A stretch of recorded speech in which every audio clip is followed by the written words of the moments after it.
Welcome to Building the Blueprint, a podcast from ConnectOne Bank, where we help business owners lay the foundation for success. I'm Frank Sorrentino, Chairman, Founder, and CEO of ConnectOne Bank. Before I was a banker, I was a builder, and I spent the first half of my career growing my business. When I couldn't find a bank that truly understood what business owners needed, I decided to build one. Now, after 2 decades of building ConnectOne Bank, I want to share some insights to help others in building their business. In each episode, my team and I will break down economic shifts, government policies, and financial trends, translating complex business topics into clear insights so you can build smarter, move faster, and stay ahead. This is your blueprint for building something better. So let's get to work. Welcome to episode 3 of Building the Blueprint. As always, I'm Steve Primiano, joined by our chairman and CEO, Frank Sorrentino. And we are very excited today to welcome our first guest of the podcast, Jon Schultz. Jon is a co-founder and managing principal of Onyx Equities, LLC. Since its founding in 2004, Onyx has become one of the most diversified and active real estate investment, management, development, and property service organizations in the New York tri-state area. Since inception, Onyx Equities has invested over $4 billion in acquisitions spread out over millions of square feet of real estate. In addition to Jon's impressive career in the New York tri-state area, he is also an avid public speaker, blogger, and successful podcaster, which, Jon, I have to give you a plug here. I highly recommend everyone subscribing to the Jon Schultz podcast, The Myth of Overnight Success. I've personally been an avid listener and gained a lot of valuable insights as Jon's unpacked over 70 episodes now. Now, I'd love to welcome Jon to today's episode. Very excited to be here. As we all know, on this call, I enjoy podcasting myself, and I'm usually the one asking the questions, so it'll be fun to actually answer a few today. So thanks for having me. Yeah, so Onyx Equities, but I started out as a real estate broker. My father and family was in real estate, so I watched it my whole life. I remember driving around with my father when I was younger, and he's pointing to buildings, and I'm trying to find the candy store, but he's looking at skyscrapers. And but I through osmosis, I got like the real estate bug as a young person. And what I loved about it, because he always used to share with me how he went into a community and he always wanted to leave it better than before he got there. And like, that was very impactful for me. I love community. I love helping people. And, it was a tangible way to see that you did, right? Because it was something before and then it was after. It wasn't just some software program that we see today that, you can't see the code, right? You can just sort of see the software itself. So got into brokerage, loved it. The funny thing I tell people is I never wanted to sit in an office at a desk my entire life, yet I own office buildings today. So think about that. That's pretty crazy. I started out in industrial real estate. I loved it because I'm a curious person. And, when you go inside these warehouses or manufacturing facilities, you could see like how the toothpaste gets to the supermarket shelf. We take all this for granted. We're constantly taking things in life for granted, and it allowed me to see and be helpful to these companies. And then I had a nice career in real estate brokerage. I was in pretty much every asset class. I ended up in office because I just had that in me, I guess, from when I was young, and it was fun and I enjoyed it. But as time went on, I really wanted to be involved in the equity part of real estate. And in 2004 or 5, my partner and I, Jon Schultz, the best partner in the world. I hope that's a clip. I want that clip to go out. We joined forces and we created Onyx. And it's almost 20 plus years ago. I can't believe it. Onyx is a investment company. We're value add. We want to go into communities and look for what needs to be changed, fixed, helped. And we look to acquire those assets. We do it in the tri-state area. So that's sort of quick on my background. Jon, we must have both started, we must have got to know each other when? You started in, what'd you say, 03, 04? We started 04, 05 was. Yeah, we started in 05. So, and we must have met soon after, I know we met soon after we started. Oh yeah, absolutely. ConnectOne. So listen, as big as real estate is as insular it is, it's a community, right? And everyone wants to get to know everyone. And, real estate needs leverage to be strong, right? It's a real team effort. I mean, these are big assets. Real estate's a gigantic industry, probably one of the biggest, right? You do everything in it, no matter what part of your life you're in. So, it's a team effort. Let's jump right into the commercial real estate conversation. And obviously, commercial real estate itself is a big boat. So I'm going to start big picture, and then we'll drill down as we go on in the conversation. Obviously, there's been a lot of headlines and news for not only 2025, but feels like the past 5 years on the concept of what commercial real estate looks like, certain segments of it, and this perception of either a recession or credit cycle to come. And truthfully so, some of that has been driven out of some tangible changes in the market, particularly the interest rate environment, both rates going up and down. The money supply was a factor in there for a while, with liquidity kind of settling in the past year or so. Obviously, the battle with the Fed with inflation and consumer behaviors and work from home. But some of it, Jonathan, is also what I'm going to call this kind of predictive element, where especially in news articles or from different perspectives, it's always what's coming to be. And that tends to lean a little bit towards thinking about the potential negatives, not seeing the positives that, A, I'm sure you see developing on the street, and B, that we can also probably project out in that same kind of, I'll say, headline or mindset. I guess with all that being said, how do you unpack some of those elements, both from what you've seen over the past, say, 3 to 5 years and what you're seeing kind of taking place now? Yeah. So the one thing I could say is a definite all the time is things always change, right? But listen, I mean, the last 5 years were brutal. I mean, think about it. We want to forget, but, you learned a lot of lessons during the time. And at the end of the day, we went through COVID. I mean, obviously in retail, you lost 100% of your revenue that day. I mean, what does that mean? That means you're out of business. And then what do? Office, people still, the cloud saved the office market, right? Because up until then, people were moving to the cloud. So they had the ability to actually work outside this thing we call an office space. Real estate lives on leverage and equity, and a big percentage of your property's valuation has a leverage component. And when you have that much of a shock, valuations are going to change. So then, it just would depend where you are in that part of the cycle and where you were. And, I guess it's like learning from the past. It's third cycle that I've been, it's the same, but it'll be different. Like, I think we discussed this about history rhymes. So you got to find sort of where that's going to be. And, I think, you get through it. It's just some, it's going to be harder than others. I mean, some, equity's wiped. What do? So you almost have to look at it as, do you still love the deal? Are you willing to restart your own deal? Or is there another use that, can make it a more valuable asset to maybe get you to where you make some of or most of your money back? And when we're seeing that happen. Absolutely. And there's two things in there I think I'd like to get Frank's perspective on too. One is the change and adapt element, which definitely hits home with interest rates, considering that I think I came into the business in 2008. So for the predominant course of my career, all I knew was zero bound, right? And then rates go to 5% in what felt like overnight. And that's true. How do we respond and adapt and manage our cash flows? And then I think a little bit of the perception element you touched on was retail. So there was a period, of course, in COVID where there was a lot of uncertainty, and we saw an amazing adoption between the banking industry, private and public, to figure out how to get through that.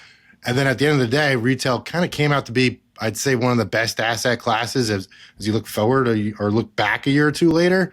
But I think, Frank, I don't know if you have some elements in there you want to kind of elaborate on. Well, there were two, Steve, that there were two elements that I really think Jon hit on that are tried and true for millennia, never mind decades or centuries. And that is there'll always be change. The one thing you can count on is change occurring over and over again. And there's sort of at times there's direction to that change. And we have to, understand what is that direction? Where are things going?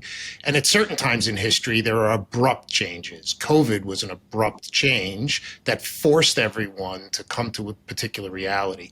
The other truism that, I mean, John, I'm sure you have seen this your entire life, and I've certainly witnessed it 4 or 5 times in mine, maybe more. Leverage kills. Most successful real estate entities that are out there, they've been very conscious of what their leverage levels are because they do recognize that real estate is cyclical. It's never a straight line.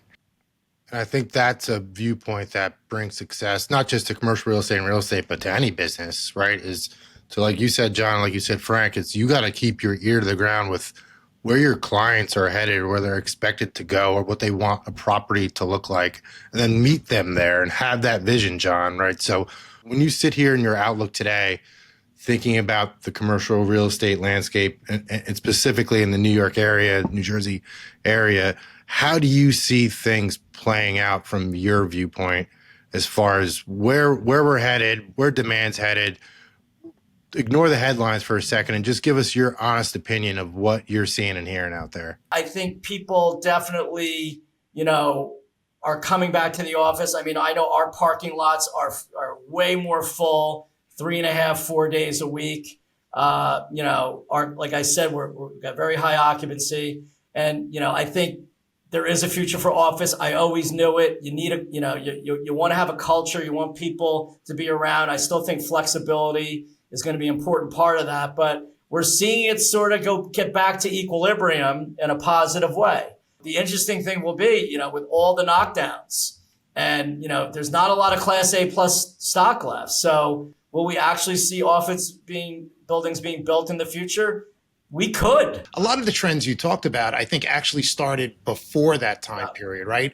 The last 10, 15 years, think about all of the downtowns, the smaller downtowns that were manufacturing based back in the 40s and 50s that sort of dried up, became somewhat decrepit.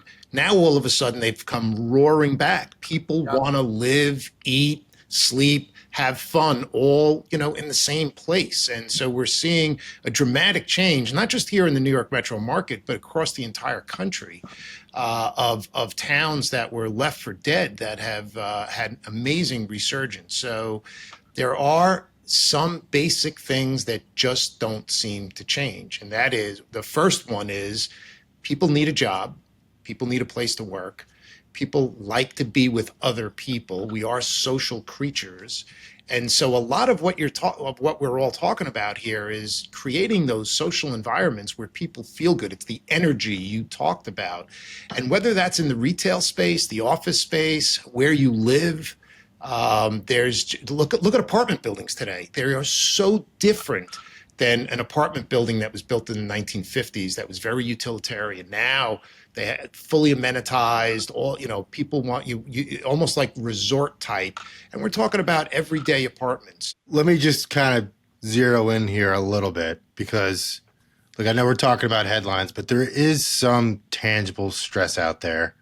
I do want to caveat that is in the big picture across the country. So when we're hearing about all these cracks, are we seeing them broadly, John or Frank, or is it a little bit more situationally specific, geographic specific, or any common links? Especially in office, I think, John, you covered it. Pretty much anything below Class B is probably a little bit distressed as far as occupancy. But love to get your take on it.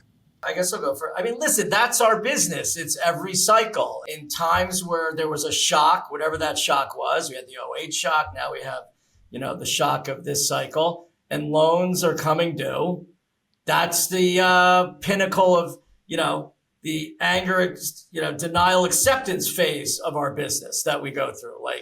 Everyone's going to have to reevaluate where they sit and what they're going to do. And, what I'm finding interesting, though, before it was just, how am I working this out? Today, because of the change in uses going on at these properties, right? We're in a town that you never could do residential or industrial there, because Jersey was always set up office over there, industrial over here, retail over here. And now that's changed, right? So it's saved some people, which I'm happy for, because at the end of the day, as much as, you can plan, no one planned for the size interest rate hikes that we had so quickly and to stay there so long, right? So we didn't have a pivot phase where you could actually get a little more momentum the other way, unfortunately. And then one interesting statistic there, Frank, I'd love for you to maybe unpack this a little bit, is that as we look at industry cash flows in CRE, they're actually slightly up, maybe slightly down over the past few years, but still at levels they've been at for the past 20 years, while perceived valuations are down. So with cash flows stable and or growing, even though rates are higher and or headed lower, there's actually this valuation gap where either cash flows in theory have to deteriorate, which I don't see happening in our market, or the valuation's got to right size. So I think there's also a short-term, long-term dynamic there as well. Steve, we've discussed this in the past. We are going from just an incredible time period in history. When you look at what happened, both starting in 2008 with the great financial crisis, we really never got out of that entire environment relative to liquidity in the marketplace and where interest rates were. There was a lot of stimulus that was placed to solve for that, big housing crash that occurred in 2008. And before that all settled itself out and we got to a more normalized place, we ran into COVID. And COVID not only doubled down on what we did in 2009, 10, and 11, but actually magnified it by 2 or 3 times. The Fed grew its balance sheet from before the great financial crisis of less than $1 trillion to $9.5 trillion during COVID. That is just an ocean of liquidity at 0 interest rates. So when people want to talk to me today about high interest rates, low interest rates, I start getting anxious because I'm like, no, you have no basis for how you're determining that. If we look historically, interest rates are on the low side of where they've historically been. And I believe as we march down this path and interest rates normalize, we have a more normalized curve where short rates are lower than long rates. I think you're going to see valuations begin to increase.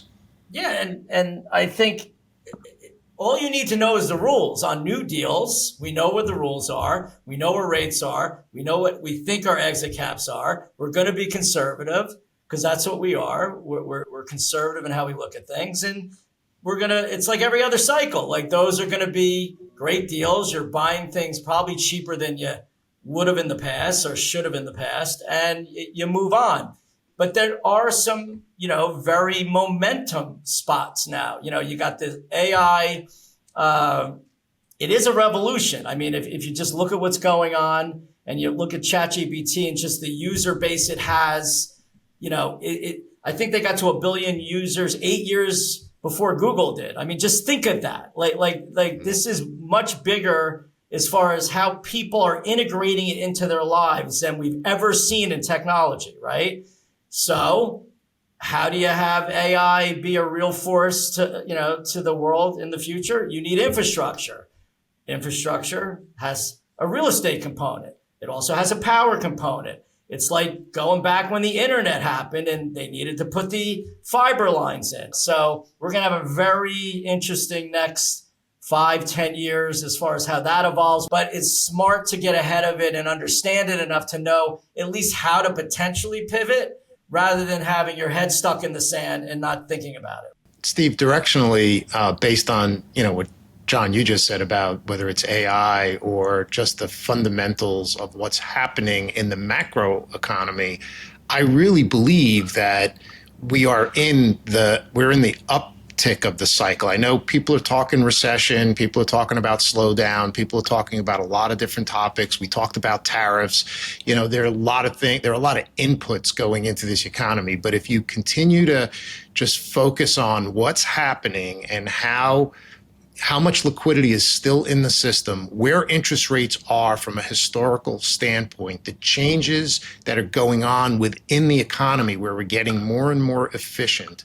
I'm having a hard time reconciling the R word with any of that. For me, it looks like continued growth, albeit maybe at a slower pace. We don't really want, boiling growth. But overall, I believe as we move through time here, certainly for the rest of 25 and potentially through 26, all the inputs I see point to a better and better environment. And to Jon's point, real estate plays such a large role in everything that's going on around here. We have more people here that need a place to live. As you said, parking lots are full, office buildings are filling up, which means that the local, deli is going to do better and he's going to want to expand, and the dry cleaner is not going to be able to handle because they cut back during COVID and they're going to want to expand. And so it has that effect on everything. And every one of those components is dependent on some real estate component that I believe is going to continue to have strength as we move through time. One of the data points I think in the first quarter of this year that really perplexed a lot of, I'll say, participants in commercial real estate was the increased purchase activity in the market.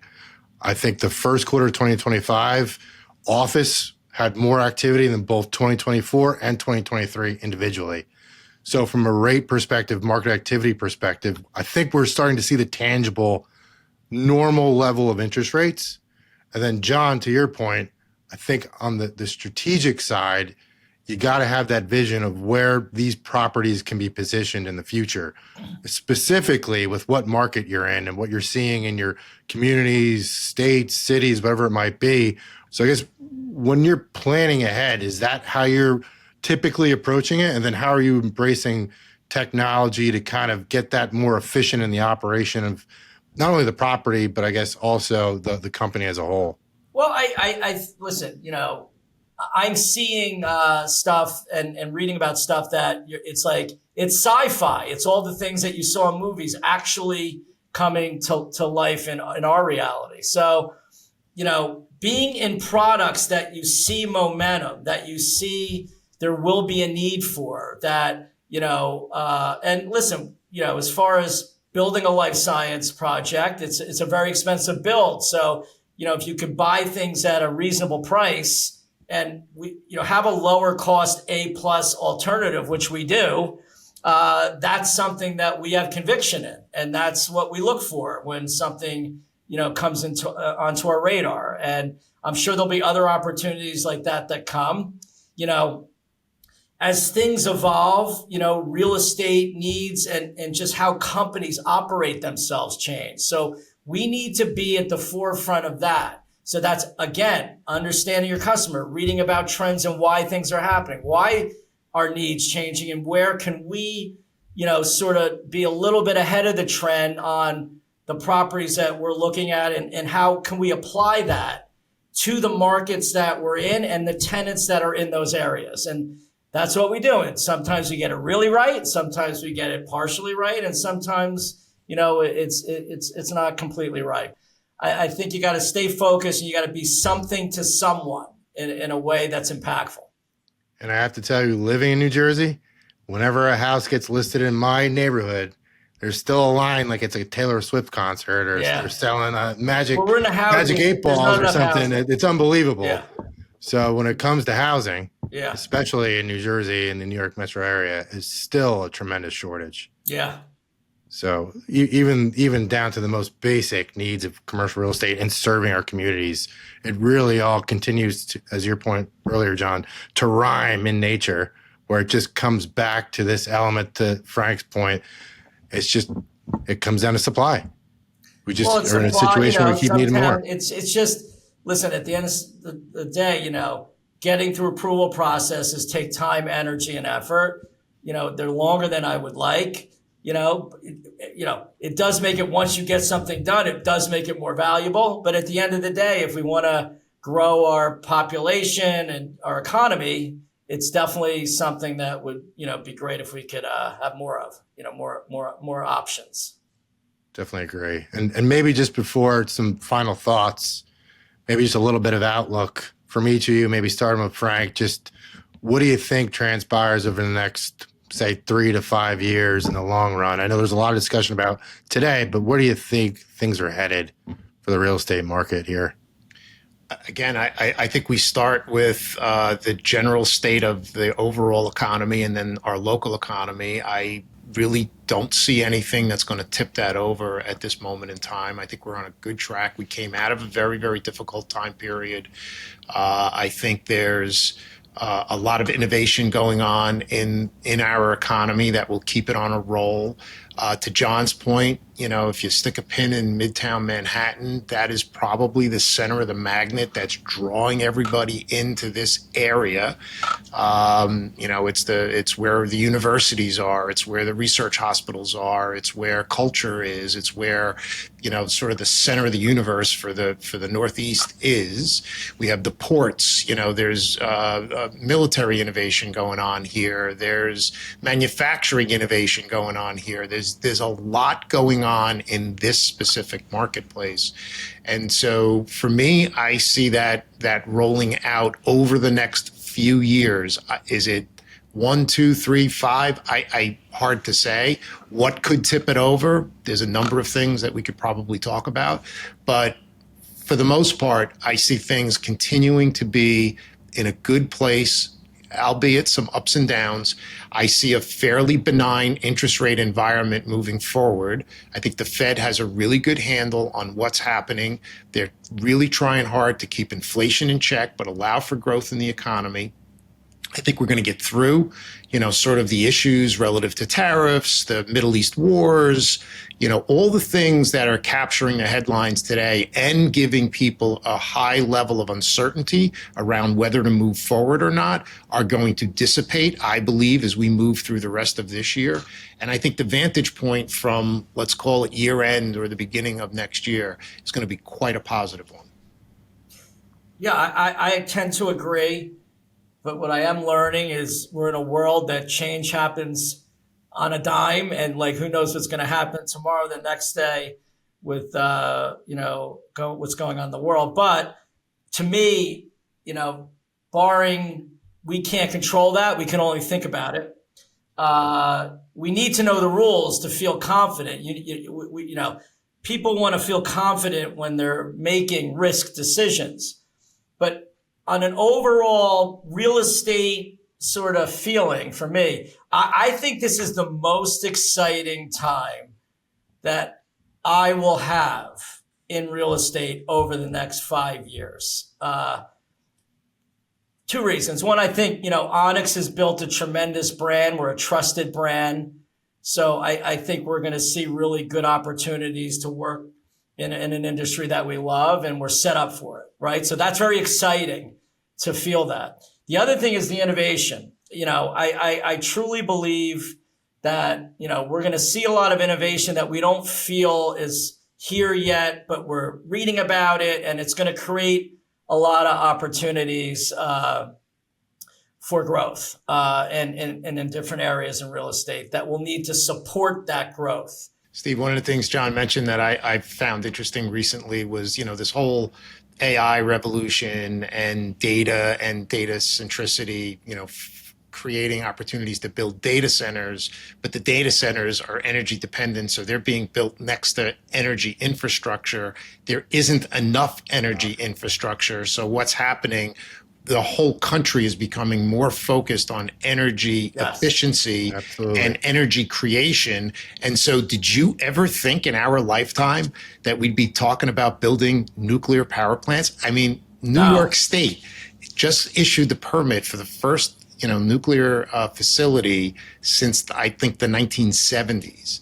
That's just an incredible change of perspective. And what will that do? That is going to drive down the price of energy for everyone. If we can lower the cost, and we've seen it recently, right? The last 12 months, we've seen energy prices actually falling.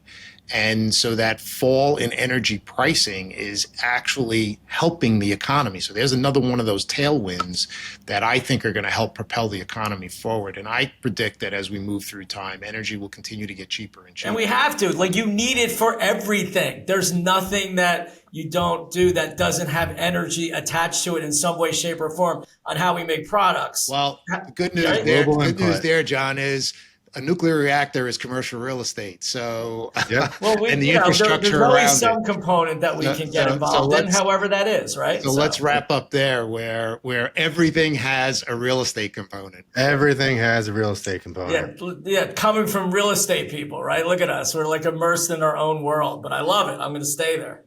And I love John's takeaway too, that it starts and ends with the client obsession.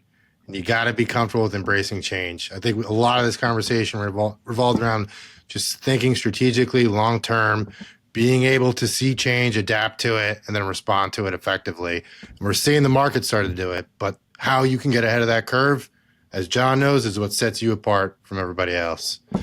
Yep, So, you at least got to try. That's all. At least got to try. Yeah. You know, I don't know if we're going to be Amazon yet, building our own little mini nuclear power plants, but maybe we'll get there too. So, unless you guys have any other final takeaways for the audience, All good, Steve. I'll thank John. Hey, thank you so much for joining us. Great conversation. Looking forward to maybe future conversations in the future. And if you want to tell everyone where they can hear your podcast, read your blog. Yeah, mine's the Jon Schultz podcast. It's on YouTube. It's on all the channels. Spotify, all the places you can listen to that. OnyxEquities.com is our real estate website, so you can check us out there. And thank you for having me. I really appreciate it. This was fun.